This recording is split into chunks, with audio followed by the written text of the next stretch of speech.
Ayan, hindi pa tapos yung aking bahay. Inuna ko yung panel dahil mahirap dito sa probinsya.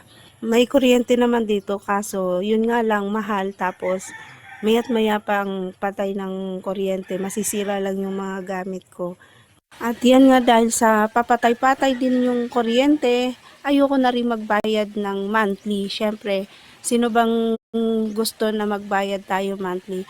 Eto, biglaan ng pera, pero pagka naikabit na, hindi nasasakit ang iyong ulo sa monthly bill na iyong binabayaran na napakalaki, lalo na sa akin ay at may freezer at may ref din ako, kaya nagma-monthly bill ako ng halos 2,000. Hindi ko pa pinapagana lahat yung mga appliances ko, katulad ng hindi ko pinagsabay-sabay yung ref, yung freezer at saka yung aircon. So, ngayon dito sa probinsya na napakainit, hindi porket hindi tayo mayaman ay hindi tayo mag-aircon. Ay syempre lahat naman tayo deserve na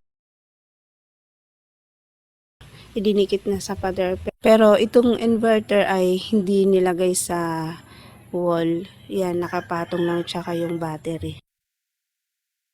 And sa ganitong setup na solar ay kaya nga nitong paganahin ang freezer, ref, at saka yung aircon, tsaka yung mga ilaw kung ilang ilaw. Kasi nagpa-set up ako ng 3,000 kilowatts. Ito at ating itatry. Ayan, gumana na siya. Ayan, itinry ko na yung electric fan. Ayan.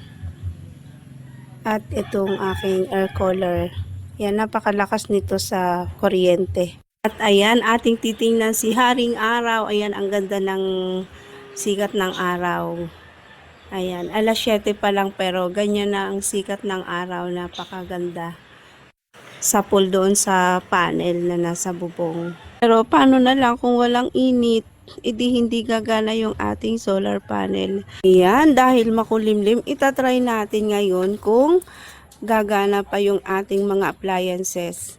Ayan, dahil ayan, umaambon-ambon, ayan o. Ito, napatakan ng ulan yung aking camera.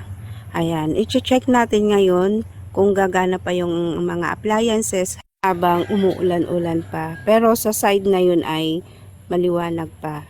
Pero dito sa side na to ay napakadilim na. As in, puro ulap na.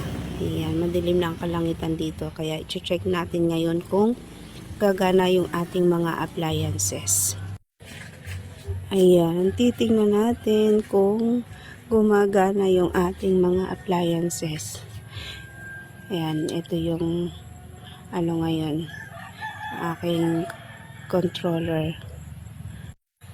Ito, at gumagana yung air cooler. Ayan, ito yung napakalakas nito sa kuryente. Pero gumagana pa rin siya. At itong ilaw. Yung ilaw ko ay hindi pa nakakabit sa kisame kasi nga hindi pa tapos yung aking bahay. Inuna ko talaga yung aking solar kasi ang hirap na walang ilaw. Ito yung aking freezer, hindi ko pa isinaksak. Gagawa pa kasi ako ng ice. Yan, basta malaki ang inyong panel